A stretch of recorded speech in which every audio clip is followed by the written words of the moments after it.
Thank you for being on with us, Gerald. You are impeccably beard groomed there. What were you using there? I need some of this equipment you seem to be cleaning up in a way that I need some help with. My wife today was just picking things out of my beard. Well, Gerald is younger, so yes, that is one of the reasons. But also, and I got I'm fresh off running, so I went for a run this morning. I had to get the energy flowing. Gerald, for this interview. You are much thinner than you were during your playing days. Well, he's jogging. Oh, yeah, sure. How does it feel to run now with a body that is how much lighter than when it is that you had to be a menacing defensive lineman?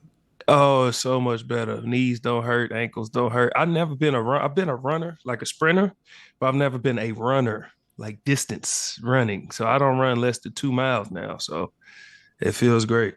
How much weight have you lost? Because it's always interesting to me to watch the retired guys who used to be the strong men get their bodies back after their careers end.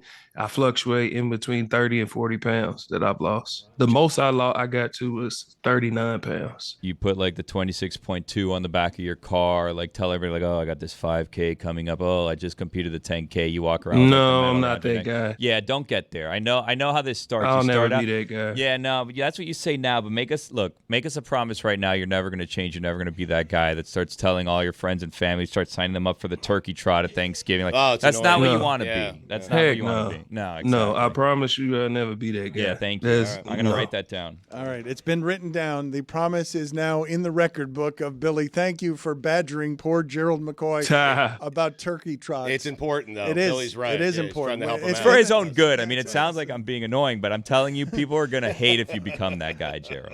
Yeah, people keep pushing me to run 5Ks and all that. I'm like, bro, I'm doing this to stay in shape. We're doing like a 31-mile challenge right now for the month of October. This is how it starts. And he was a wide receiver, and he was like, I ran 3 miles in this distance, so I beat his time by 11 minutes. Because he tried me, so whatever. Nobody likes that guy. Just don't be him, okay? You can catch Gerald regularly on NFL Game Day morning, Sundays at 9 a.m. Eastern on the NFL Network. We do appreciate you joining us here. I was saying before you came on, we've talked to you a lot before. I basically associate you with Tampa, with those colors, with that city. What has the last couple of days been like for you as someone who gets at least a little bit of his regional identity from a place that has been battered here today? You call in, I've talked to all the team. The team left early. They evacuated and they already in New Orleans. Talked to all the owners, talked to the GM players, etc. All the team is out and their family, so they're safe. But then I checked on some of my other family members who are still in Tampa. Some evacuated from their areas and came to my house that I live. I have my house in Tampa, and I called them this morning. They said it was a lot of wind and rain, but no damage to the house, that they are fine. Anybody else I spoke to is fine. So as far as the people I know and I associate with, they're doing fine right now, but it's a lot of people who are not. So that sucks to hear and think about. What did you make? What was your assessment of the Jets firing Robert Saleh and Aaron Rodgers' objection that he has anything to do with that, saying you guys are giving me too much power? That's not something that I had anything to do with. I wouldn't say that he don't have power. 4-time MVP, a team who's been known for their defense over the last 4 or 5 years that were a quarterback away, and then they bring you in. I would assume you have a little power. Now, did he have anything to do with the firing? I don't know. But as far as the assessment of the firing, I've been on teams where coaches have been fired, coordinators and head coaches. When I was in Carolina and Ron Rivera got fired, it was a shock to all of us because we felt like if anybody's the problem, it ain't him. It's not Ron Rivera. He was not the issue with our team that year. Cam Newton had got hurt. We had a lot of injuries, and we were just scrambling at the quarterback position, just really trying to figure out who our team was, But then in Tampa in 2018, Mike Smith, who was the head coach for Atlanta, he got let go mid-season. And a big part of that, I believe, is that we were not responding anymore. And when you look at how that correlates to the Jets, is you see one week, Robert Saleh says, maybe we need to scale back on the snap count and, a little bit. And Aaron Rodgers said, well, that's one way to look at it. Or you can hold these guys accountable, make them grow up and do the right thing. And then 1 week later, they go over the pond and their lead on defense, Quincy Williams, says something to the extent of, I'm tired of hearing the same message, or I'm tired of hearing the same thing. And when you hear that coming from your leader on offense and your leader on defense, that right there lets you know they're not responding well. And when the team stops responding or listening, then a change has to be made. So I don't know what's going on internally or what was taking place, but it didn't look good. I dare you, Gerald, to tell me that you think Sam Darnold can be a Super Bowl champion. I dare you. Oh, boy. I would never say that because he hasn't shown me enough to do that. And then his past game, could have been a lot due to his injury or whatever he dealt with. It looked like it was a rib, could have been a shoulder. He didn't play well. The defense played incredible. They did enough to win, but the offense didn't look great and he didn't look good. So we've seen Sam Darnold play really good for 3-4 weeks before. We've seen it more than once. So to say he can be a Super Bowl champion, he hasn't shown me enough to where he can lead these guys. But can he not lose the game enough to get there? Yeah, this defense is playing lights out. They have Justin Jefferson on offense. Now, the Aaron Jones situation will always be, on any team he's on, a big deal. When Aaron Jones is not in your lineup, it significantly changes what your offense is. And we seen it on Sunday. When he went down, the offense got really stagnant. And when the weight got put on Sam Darnold's arm, we seen what that offense is. So I wouldn't say that he can be a Super Bowl champion, not just yet. I love that as new analysis for the new media age. It was great. Yes. Can Sam Darnold lead the league, and can he not lose the game enough? Yeah. Enough, though. Yeah. Yeah. I know, right? You like win that? enough either, though. It's so good as analysis. And what are the Vikings? They go in, they rally around, they hug each other in the huddle, and they're like, Sam, listen, all we need from you is to not lose the game enough. Can you not lose the game enough? That's all you need. Don't lose the game. Right, like Dilfer. Enough, though. Yes, enough, though. That's right. Don't lose the game enough. Right. Can you tell me whether or not you miss something about football not at all, and whether you miss something about football a great deal? What are the things that you just can do without and can't do without? Certain periods of training camp. There are certain periods in training camp, like the meetings, and sitting in meetings was never an issue for me because that's where I can break down what I'm doing right, what I'm doing wrong, where I can actually learn and prepare more for the game, learn coverages, learn what other people's positions are supposed to be, kind of help talk to the young guys and really get ready for a season. Certain periods in training camp, like 9-on-7 and all the grueling periods when your body's beat up and your body's hurting, those are the parts I don't miss. But the parts I miss dearly is just game day, traveling with the team, the locker room banter. But game day for sure. I'm the ultimate competitor. Like my boy just said, my boy texted me on Saturday morning about running 3 miles, 3.4 miles or something like that, 46 minutes. Here we go with the Turkey Trots again. No, it's I'm just saying, like, I'm the ultimate competitor. And when you play at the highest level, like, we're the most fierce competitors in the world. So the competition, my boy, he messaged me talking about he ran 3.4 miles at 46 minutes. I had to be on air live at 4 a.m., and I still landed in LA and went straight to the gym just to prove him wrong, that he couldn't outdo me, because I'm the ultimate competitor. And that's what I miss about game day, man. You playing and competing at the highest level. And that's what I love doing the most. You know who else is the ultimate competitor? Alex Bejeda. Is he the face of the UFC right now, Gerald? Yeah, he is. He has to be. I mean, he's growing his fan base. He's starting to speak a lot more English. And I think this last fight, he showed that versus Khalil Roundtree, he showed that he's not just one punch. He can pick you apart. He's cerebral, but then he's funny. He does some funny videos. He connects with the fans. And right now, he is the face of the UFC for sure. I should tell people that Gerald is wearing a UFC jumpsuit. That's where that question came from. Yeah. That's why I just got to running in. Yeah. We have less than a minute left. You're a He's former. also the #1 contender for the UFC heavyweight championship. You are a former Oklahoma Sooner. Tell us your most honest feelings as you have Oklahoma, Texas this week about how you feel about Texas. Yeah, this is true. A lot of people think I'm a homer by saying this, but I truly wholeheartedly believe this. Texas hasn't been tested yet. We seen Michigan. As much as I love Sharon Moore, I played with him at OU. Michigan is not who we thought they were. The team they were last year, the dynamic school that they've been, that's not who they are this year. So when has Texas been tested? They've been beating up on chumps at home, and we haven't seen them really get – we don't know what they can do in adversity. We know what we can do. We was getting beat up on the road. Whether you think Auburn team is good or not, it's still a SEC school that y'all crown, and it's supposed to be the best conference and the best competition.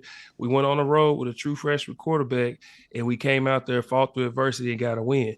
Texas hasn't had that chin tested. We're going to test that chin on Saturday. You heard him. You can catch. Definitely doesn't sound like a homer. You can catch Gerald regularly on NFL Game Day morning, Sunday, 9 a.m. Eastern on the NFL Network. Thank you, sir. Appreciate the time. All right, one last thing. Yes, one sir. last thing. Yes, sir. McCoy and Van Noy on Yahoo Sports. McCoy and Van Noy on Yahoo Sports.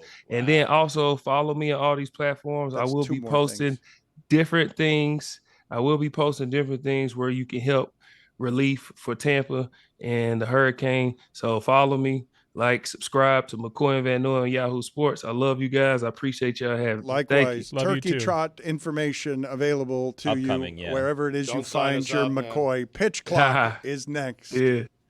This episode of the Dan LeBatard Show with Stugotz is presented by Smirnoff. We do game days. Please drink responsibly. The Smirnoff Company, New York, New York. Our thanks to Smirnoff for sponsoring God Bless Football invading Chicago. Stugotz, I don't feel like we got enough information from you yesterday on all of the highlights from the Chicago trip. Obviously, you were moved and touched to meet people that we've been talking to and existing in a space, an intimate space in their head, because I do believe that this medium is different than almost anything else that I've ever, never mind participated in, but consumed in how it is that you develop a relationship with people who feel like they know you. So when you go to Chicago, you get a little bit overwhelmed, do you not, by interacting with a group of people who are coming from all over Chicago that perhaps you didn't know exactly that these are the people you've been talking to for 20 years? We're not going to a quarterdeck in South Florida. We're going to Chicago in the middle of a city that, even though I've been there a ton, I'm not really that familiar with. Billy is certainly not familiar with it. Tony's not. And so we have no idea what to expect. And when we get out there, we are greeted by, I know we made some fun of this yesterday, but what felt like 1,000 fans were out there. It was sold to capacity. Whatever amount of tickets they had to sell for that event, all of them were sold. And so the second I get there and they're in line waiting, I'm flattered, of course. And when I speak to our listeners, Dan, especially during our 20th anniversary here doing the show together, I get emotional because there are times when you do this for a living where you question what it is you're doing for a living. How important is this stuff really in the grand scheme of things? Essential. But when you talk to people and they line up to thank you, and I think Dan would say the same, they line up to thank you to tell you that we got them through their worst time in their lives. For me, that moves me. It makes me so emotional, and it gives meaning to what it is that we're doing on a daily basis. One of the greatest parts about being on tour is that, and Chicago is one of my favorite stops, but the affirmation you get, while it could just be confirmation bias, because of course it's your fans who are buying tickets to see you perform, so they do want to thank you. I found the best part was thanking them. That's what I love about seeing How audience. is that good and plenty? It sounds like you're eating. It sounds a bit disgusting what you have in your mouth. I have nothing in my mouth. Well, you've just eaten. It's clear to everyone who's listening. It sounds like you've just eaten. Jessica, I had some extra saliva is all. If Jessica hadn't mentioned it, I was going to mention it. We heard your extra saliva. In fact, we didn't hear the rest of what you were saying because of how much we heard your extra saliva. What do you have in that candy bag right now? You carry around. This is, look, there is a long list of strange stuff that we can do with David Samson about quirky stuff he is. But you having no taste and no smell and still eating candy is something that is unusually strange, even by your standards. I would just think you'd be eating healthier. There is nothing unhealthy about hot tamales, Good and Plenty, candy corn, pretzel M&Ms, cookie M&Ms, and spice drops. Wow, heaven. What is unhealthy about that? Don't candy shame, Dan. You're taking it a little bit too far. Jessica, I feel like I can rain down judgment on that assortment of candies. Like, yeah, because it's gross. Oh I mean, God. let's be honest. Oh my God, it would be my list of bottom 10 candies. Whoa. He's got them all in there. Look, the let's go through this again because candy corn. Let's start with candy corn. Candy corn is underrated. I'm telling you. It's one of my favorites. Yes. I would say that candy corn is underrated because everyone hates it. Everyone hates candy corn, and I don't hate candy corn, but I don't think very many people would put candy corn at the top of their list. Why would it be manufactured if no one bought it? I'm not saying that people don't buy it, but just because things are popular doesn't mean they're good. Have some taste. You have none. You lost it during the pandemic. I liked all this before. Candy corn is bottom 10 candies. But he has his memory. I am interested, David. You remember what these things taste like, right? Yeah, but they still all taste the same now, which is a total bummer. But there's no big textural difference in this bag. It's a classic remembering things more fondly than you experience them at the time situation. He's eating the candy corn and saying, like, this used to taste really great. But at the time, you hated it. The opposite of my childhood. You just think of it fondly because you're eating it 40 years later. I don't think memory has anything to do with taste. I don't think Stugotz saying, well, you remember something tasted like doesn't help you taste it today. Give me the rest of the list of the candies that are in there, because I saw him eating from the bag of candy yesterday, and I'm like, ooh, let me go over there and have some. And then he started listing them, and I'm like, no thanks. I will not have a single one of those things that are in that bag. You wanted the Mike and Ike's. Well, they looked like Mike and Ike's until they were cinnamon or they were hot tamales, you said. And I'm like, I don't want that. Hot tamales are great. No, the worst. Like them. Put that on the poll, please, Juju. Are hot tamales great, and are candy corn a bottom 10 candy of all time? You also like black licorice. You didn't mention that there. Black licorice is the worst of the candies. So I have in my room Twizzlers, but they don't fit in this size baggie because they'd stick out, and then it can't seal. I like Twizzlers, and I think Twizzlers are substantively better than Red Vines, but you like black Twizzlers or red Twizzlers? Black Twizzlers. Ugh. The red Twizzlers, the only acceptable use is you bite both ends and then put it in your soda and use it as a straw. At the movies in particular? Put that on the poll at LeBatardShow. Is the only acceptable use for red Twizzlers bite both ends and use them as a straw? Speaking of the movies, can I politely veer us into a subject I've been wanting to talk about all week, which is the sequel to The Joker that bombed this weekend at the theaters? I do want to talk about that. I just want to finish with his back of candy, though. I do want to get to that, and we will get to that before the end of the segment. I'm promising you that we will get to the end of that because you have requested it. But the only candy I think I like from what it is that David was mentioning there was the M&Ms. What about Spice Drops? No, don't like. I don't even know what those are. They have a terrible name. I don't like spicy candies. There's something about these candies that you like. You like a flavor here. I understand the texture stuff you're doing, but the flavor stuff that you're doing on spicy and sharp candy taste is not for me at all. Cinnamon. I don't want cinnamon like this. I'm with Dan on this. What about Chuckles? Oh, I love Chuckles. Chuckles are okay. What flavor? The red Chuckle or the orange Chuckle? I eat them in a particular order. The yellow Chuckle's terrible. I mean, I eat that 1 second. Orange Chuckle. That's the worst. Would you do me a favor, David, since Jessica's not familiar with the chuckle? Would you hand her a chuckle that you would nominate for being a good chuckle and see if she likes it, or do you not have chuckles? Chuckles aren't in the bag, Dan. Hand-to-hand candy, so he grabs it with his hand and gives it to her. He doesn't like touching things or people. Not only do I not have a chuckle, but if I did, I would not put my hand in the bag and hand it to but why are we talking about chuckles if I'm asking for what's in the bag? Spice drops. Okay, but I'm asking for what's in your bag. What's in the bag?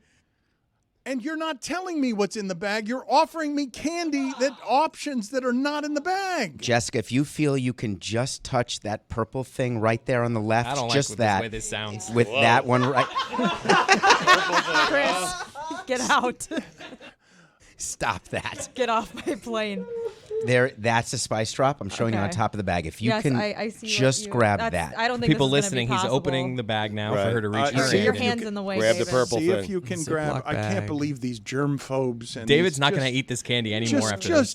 Just grab a damn spicy thing. She grabbed it. Now, do you know, Jessica, are you familiar, these spice drops, with the flavor of the bitter tang on these things? No, I'm unfamiliar. Can I eat these? Are these gluten-free, David?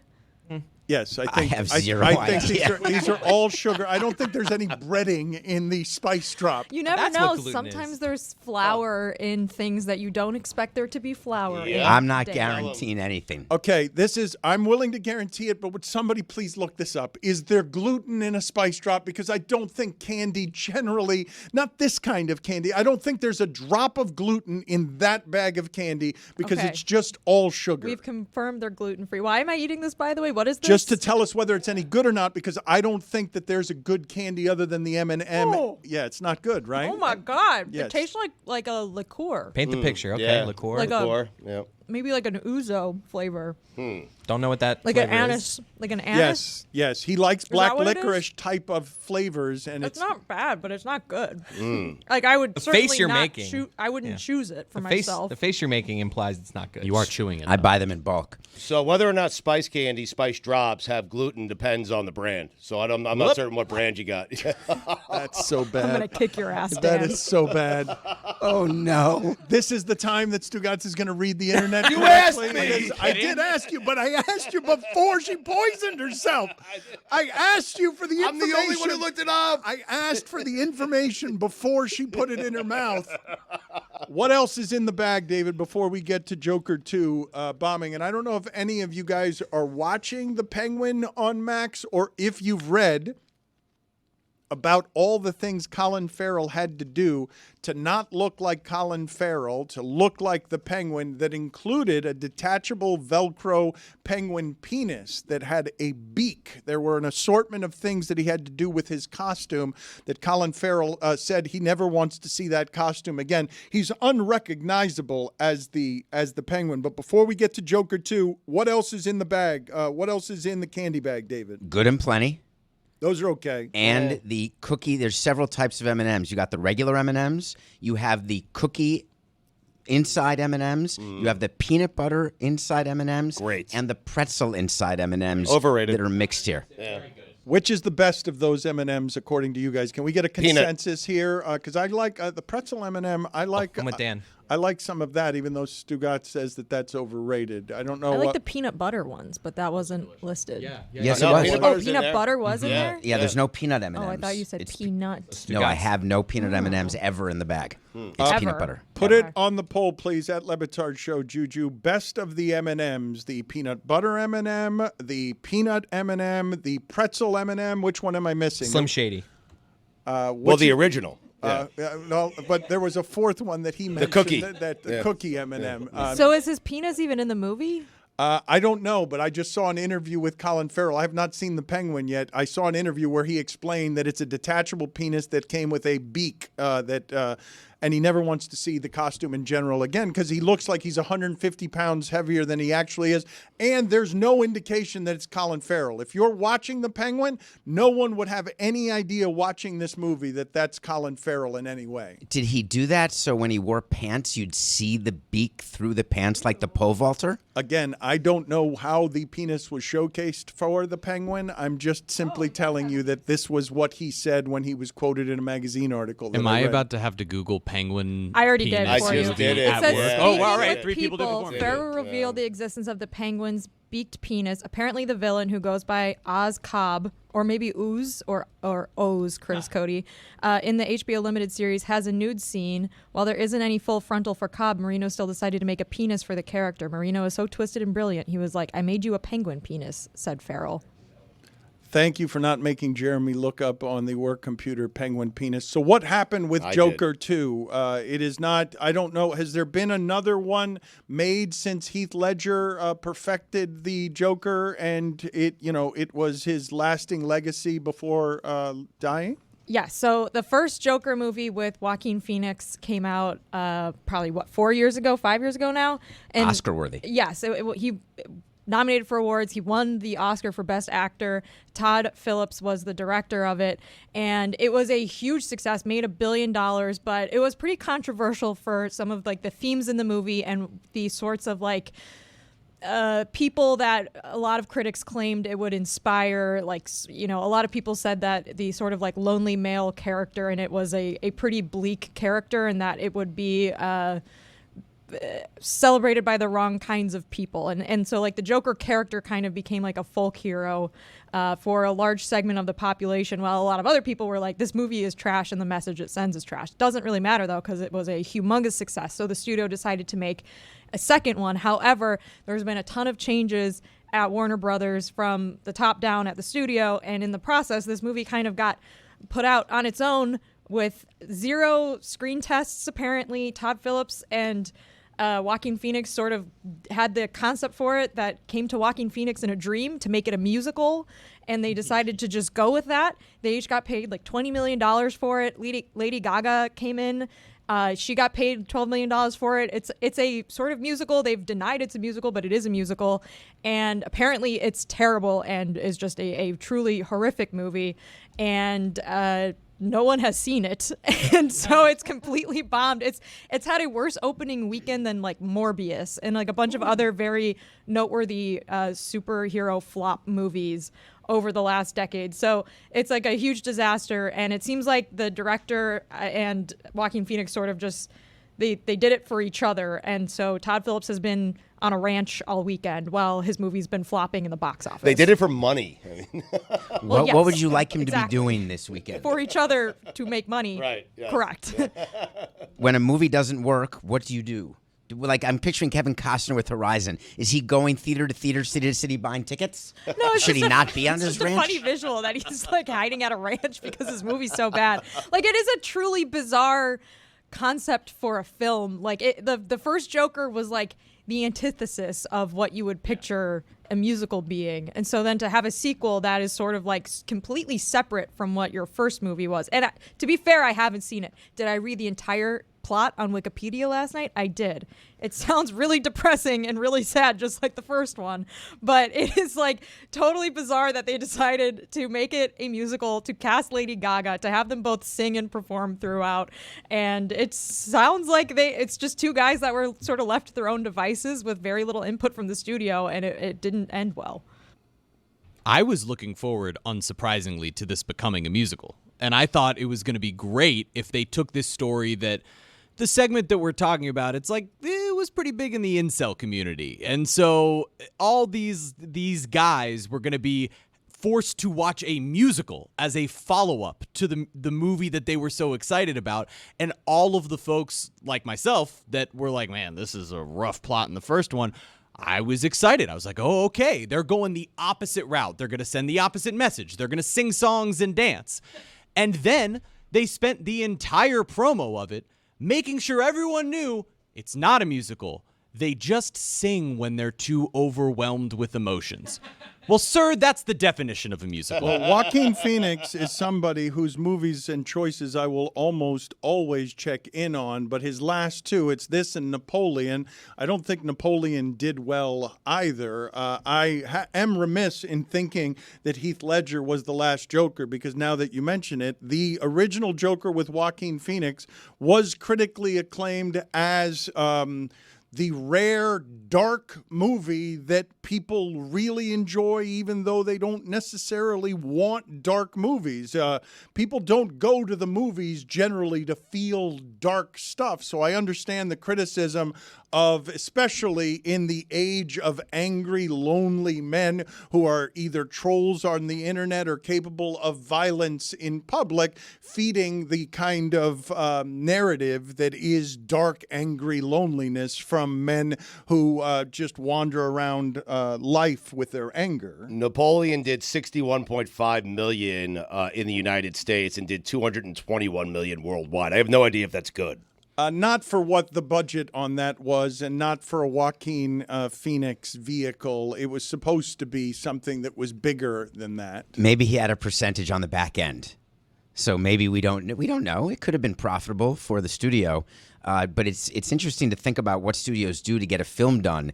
And having Joaquin and Phoenix, Todd Phillips walk in to your office as a studio head and say, hey, we have an idea.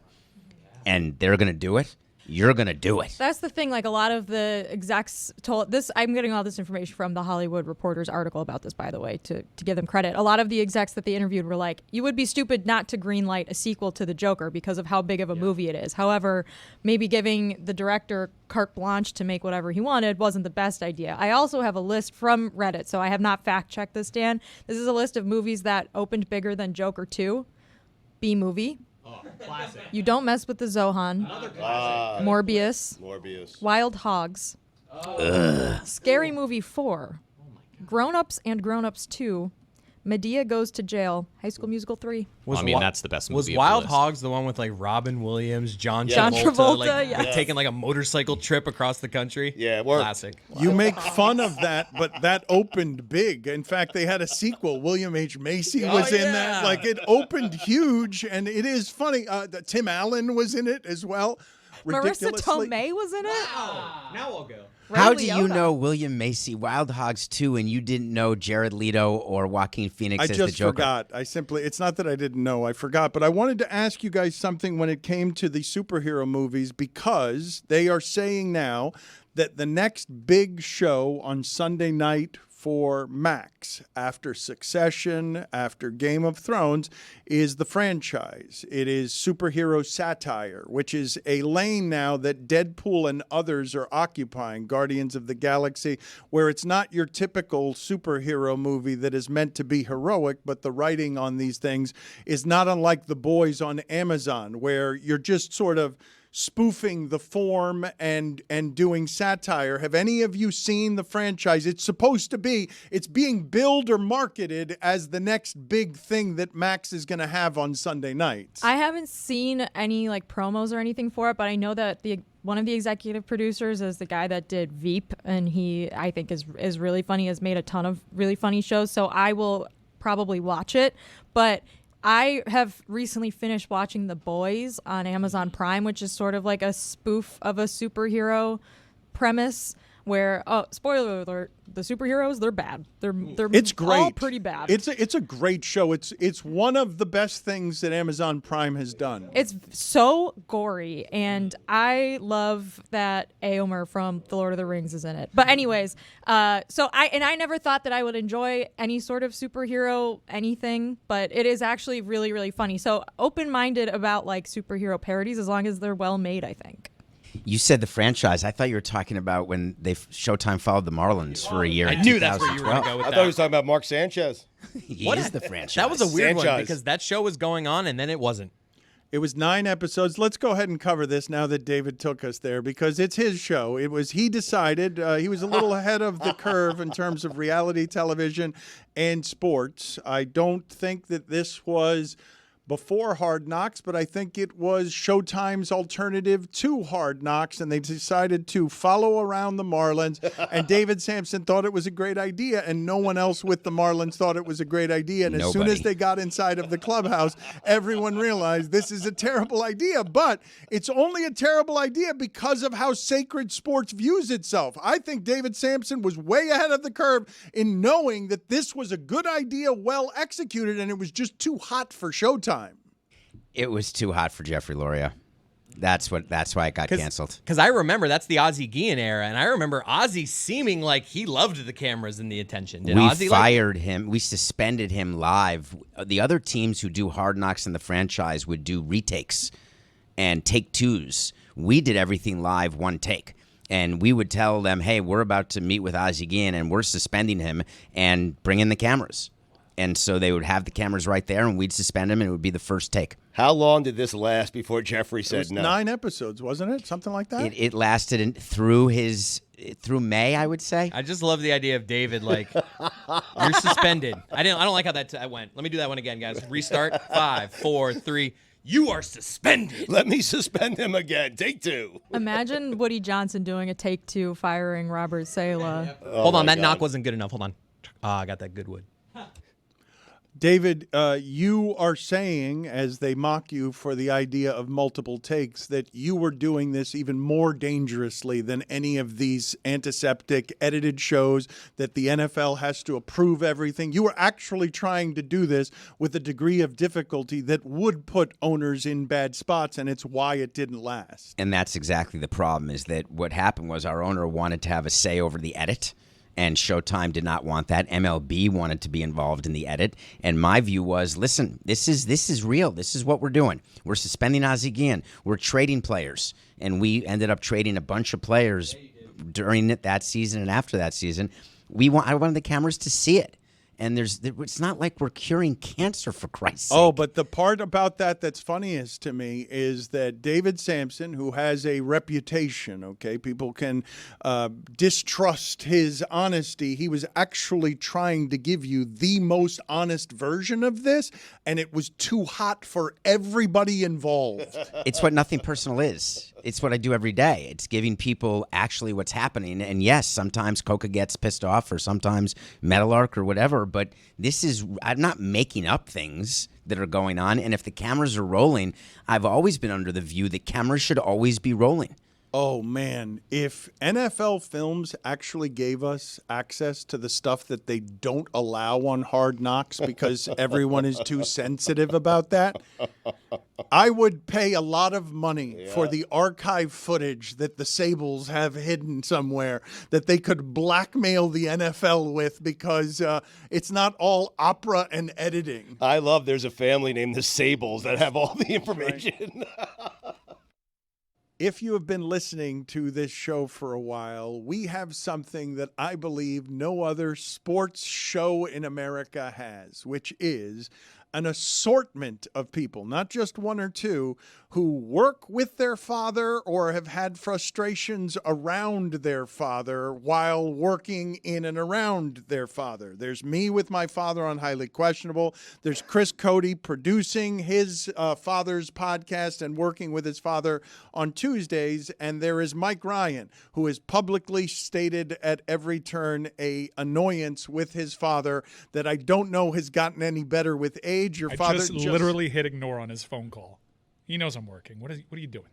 He just turned 70 years old, your father. Your father is a, how do I explain your father to David, who doesn't know your father? Your father is a bit of a narcissist. He's a very handsome older man who has been single for a while. Yep, so far so good. He is beautiful and knows it, and carries himself with the confidence of a man who is beautiful and knows it. Mm-hmm.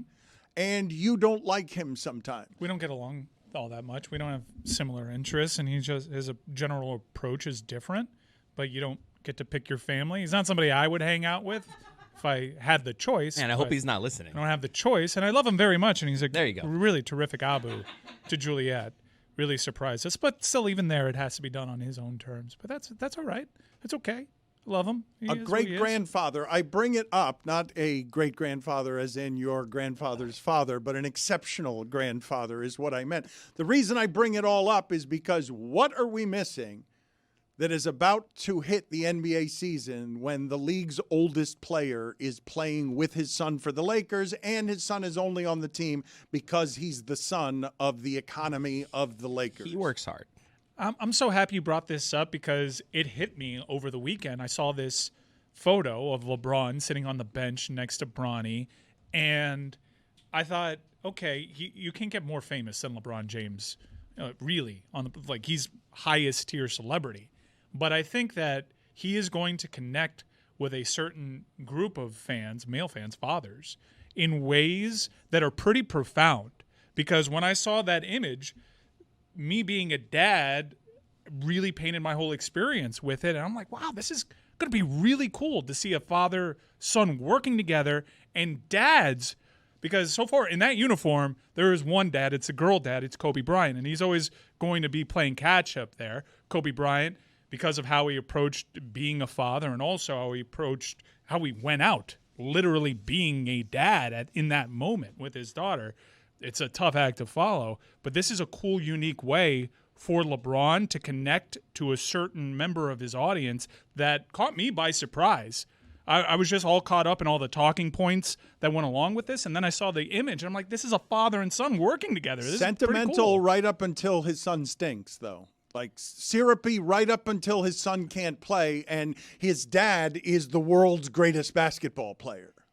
I mean, yes, that's true. That could happen, but that's also another opportunity for me to connect with LeBron and through the adversity. Like, how are you going to be a teammate? How are you going to be a dad? I'm curious about all the questions that this season's going to ask LeBron. I got 3 great things that are going to happen during the course of this season that are father-son moments. One, when they're on the road.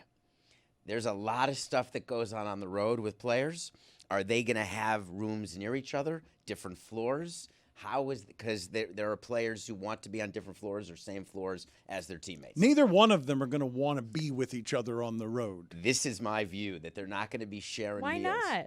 Oh, I do not think that is a father-son I think thing. LeBron would want to be around Bronny, More but so. Bronny is not going to I don't know. want that as much. Some kids like hanging out with their dad, especially when their dad's like LeBron James. To Bronny, he's dad, I would think, but He can't none call of you him guys dad. like your dads? Like, you wouldn't like chill with your dad on a trip? I will tell you that working with my dad brought frustrations that I was not expecting, that I had not accounted for, that I never once had considered. Now take that show 42 times on the road and stay with him in the same it's not hotel. Don't worry, that's not going to happen, because here's the second thing that we're looking for. Is LeBron in the meeting when Bronny's sent down to the minor leagues? To answer your question, Jess, no. I'm worried. I'm interested in the controlling of Bronny's minutes. Like, is JJ going to give him any? Does LeBron just decide if we're up big, put him on the court with me so we can have a couple moments here?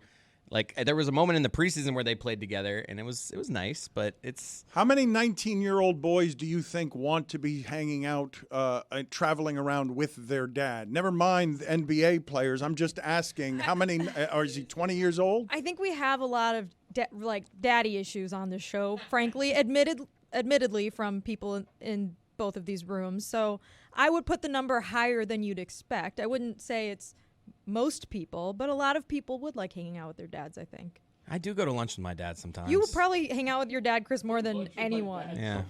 I called him my best friend in his birthday speech. That was just that's cute. Did you mean it?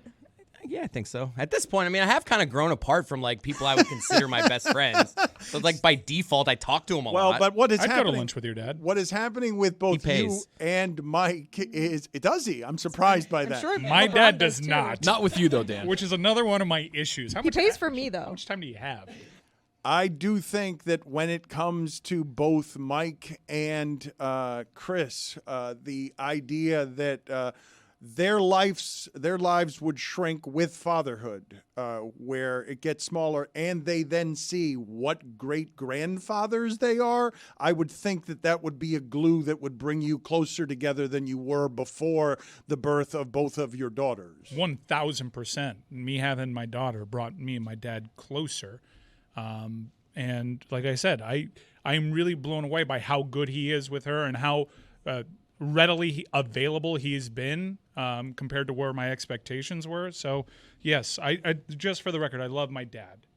I think what you're saying, Dan, is Bronny should have a kid during the season so that grandfather LeBron and son Bronny come together closer because of It could happen. Grandson Bronny. It could happen. Not if they're hanging out together on the road. It's probably not going to happen. And JJ Redick's going to be forced to play that embryo 7 minutes a night. Got a good jumper. I do think that there are conversations. I think week in and week out, their dynamic is going to present all new talking points for people that create content. I think LeBron has proven over 20 years that he's a gift that keeps on giving, and this is late stage career LeBron. This is something totally unique. I missed out. I barely remember the Griffeys playing together. I can't imagine how cool that was, especially around that sport, considering the father-son dynamic that always surrounds that sport from Little League on down. But this is my only real opportunity to see something like this, and I really can't wait to watch it play out beautifully. And at times when they run into adversity, I think that'll be interesting too. What does he call him on the court? He already said that it can't be dad. LeBron said it cannot be dad. So I guess that's blood in the water for other teams. I Pops. don't, Daddy. Oh, do not say that, dude. There's going to be a lot of crap talk that's being done on that court.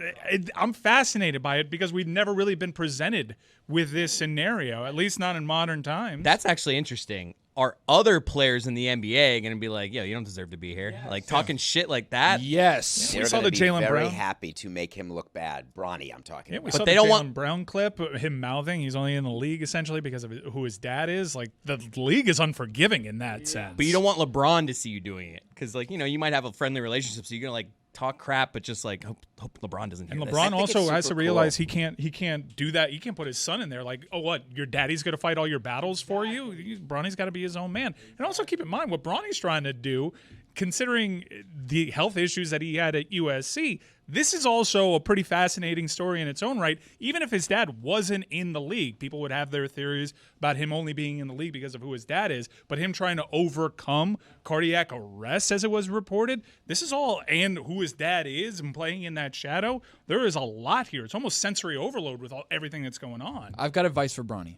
You do it jailhouse style, all right? First guy that says anything to you, you hit him with a wicked elbow. Just right off the Biggest, bat. tallest, ugliest guy. You go right to Steven Adams. Maybe eye poke. Classic eye poke.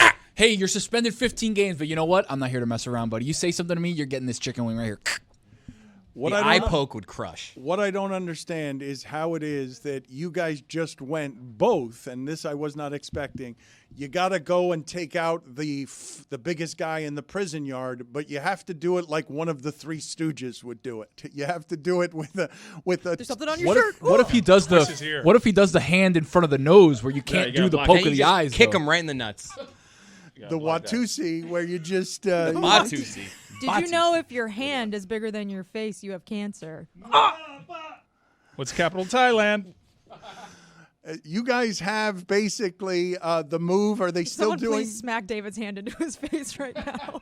Are you doing the move where you're having someone kneel down behind the person and then pushing them over? Tabletopping. Oh, what's that on your shirt? You look down right into your nose. Yeah, it's definitely going to happen against a Grizz.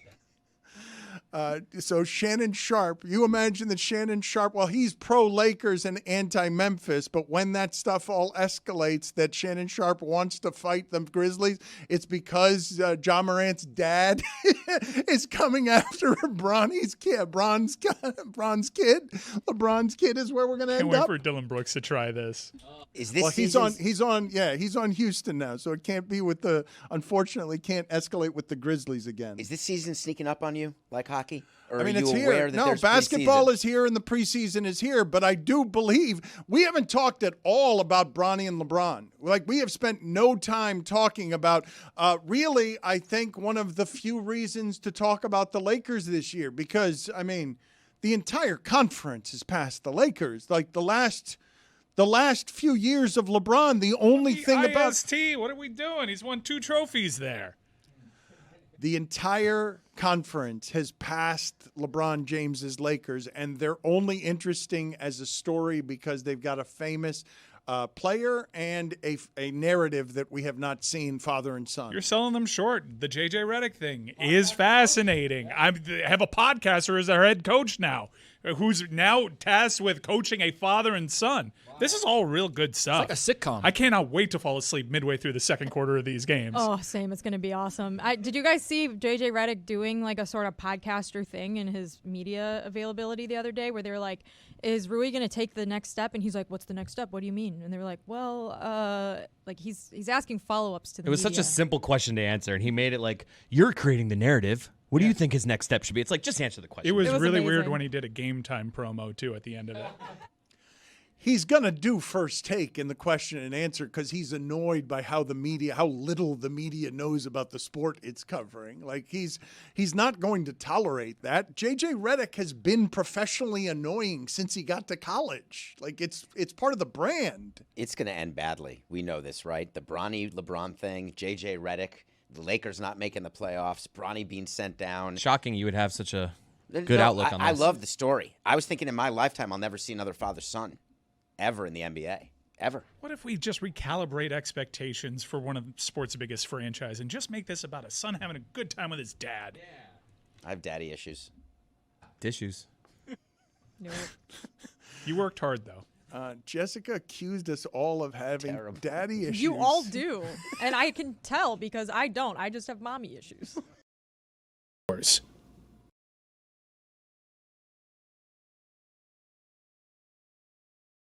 Who's ready for kickoff? Join the football action this preseason and regular season with DirecTV's Sunday Series on DraftKings. Build your best lineups in 6 free contests to compete for a share of $30,000. Then watch the games on Sunday your way. You can watch them live, watch them on streaming apps with DirecTV satellite free. Play free now at DraftKings.com/DirecTV. Terms and conditions and other eligibility restrictions apply. See DraftKings.com for details.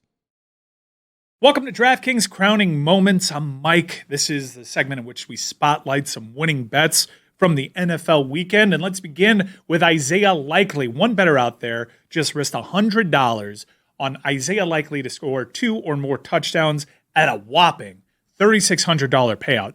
That's plus 3,500 odds. This bettor turned his relatively small stakes into a huge reward. How about this one?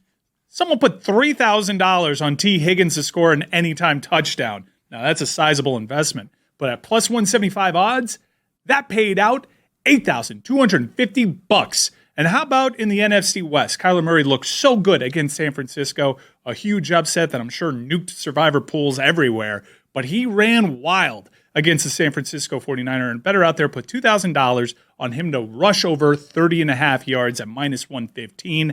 It cashed out at a cool $3,739.13. Crowning Moments is presented by DraftKings. Submit your winning bets for a chance to be featured on our segment. DraftKings, the crown is yours.